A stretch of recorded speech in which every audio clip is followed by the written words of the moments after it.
What's up guys, I'm Brett Can Do It Better, and here's another example of how to do the temporary lock extensions using the Better Locks. So what you want to do is braid your hair down as normal, then you'll take the lock extension and you're going to use your crochet needle and slide your hair through the lock. Your hair will now be hidden. Don't worry that there's no loop on this particular lock extension. As long as your lock extension is closed up, you do not need a loop.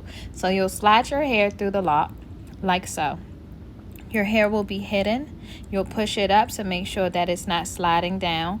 That shouldn't be an issue. And the next thing you want to do is get you a piece of wrapping hair, and yes, it can be straight off the weft if you like, or you can use the bulk hair. I am going to be using weft hair to wrap these lock extensions.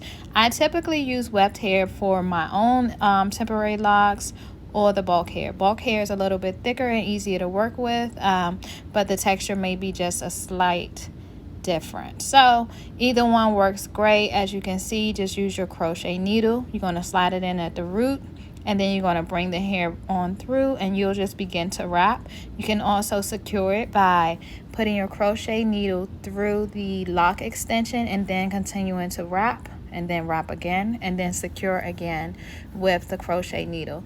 One thing to be sure of is don't wrap too far down. You don't want to take away the texture from your lock extension. As you can see, it's super easy. You can do this at home. Stay tuned for more videos, and don't forget to like, comment, and subscribe.